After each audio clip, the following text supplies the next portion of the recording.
Young generation नेहमी म्हणतं ये जिंदगी ना मिलेगी दोबारा. त्यामुळे त्यांचं म्हणणं आहे कल हो ना हो. त्यामुळं आज जे जगायचंय ते फुल एन्जॉय करत जगायचंय. भविष्य कुणाला बघितलंय? मला भविष्याचं काही बघणं मुश्किल आहे, कारण भविष्य बघितलं नाही. आज एन्जॉय केलं पाहिजे. एकदम राईट, त्यांचं म्हणणं अगदी बरोबर आहे. पण एक लक्षात घ्या की पैशाच्या बाबतीत पैसा नेहमी असं म्हणतो तुम मुझे आज बचाओ तो कल मैं तुमको बचाऊंगा. असं का? तर कंडिशन आहे की आप बूढ़े तो होंगे मगर पैसा आपको जवान बनाना चाहिए.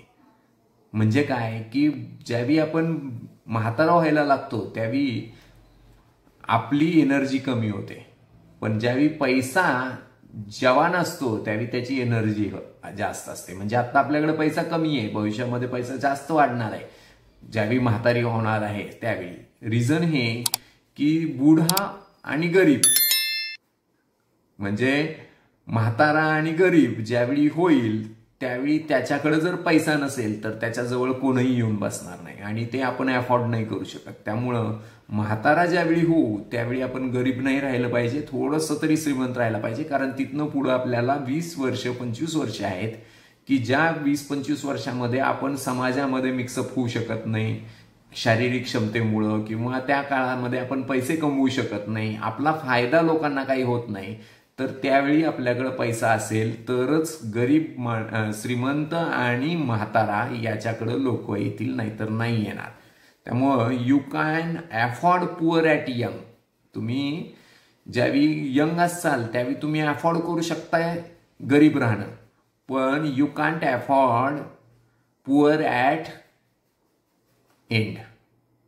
ज्यावेळी तुम्ही म्हातारे होताय त्यावेळी मात्र तुम्ही पुअर राहणं, गरीब राहणं अफोर्ड नाही करू शकत. त्यामुळे हे नीट लक्षात घ्या की जर तुम्हाला म्हातारपणी अफोर्ड करायचं नसेल गरीब राहणं तर 5,000 रुपयाची SIP वयाच्या 20व्या वर्षापासून चालू करा. ते तुम्हाला म्हातारपणी पुढची 25 वर्ष 60 ते 85 पर्यंत जगायला उपयोगी पडतील.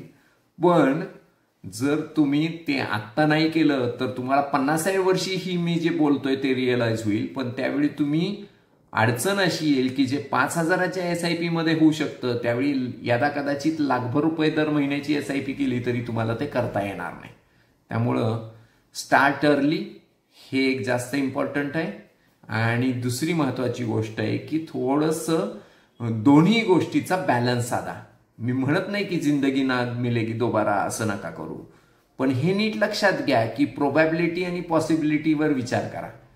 प्रोबॅबिलिटी तुम्ही म्हणताय ते बरोबर आहे, पण पॉसिबिलिटी बघा की 95% लोकांना चान्सेस आहेत ते म्हातारेच मारणार आहेत. तुमच्या म्हणण्याप्रमाणे 95% यंग मारणार आहेत असं कधीच होणार नाहीये. त्यामुळे त्या दृष्टीने विचार करा. थँक्यू.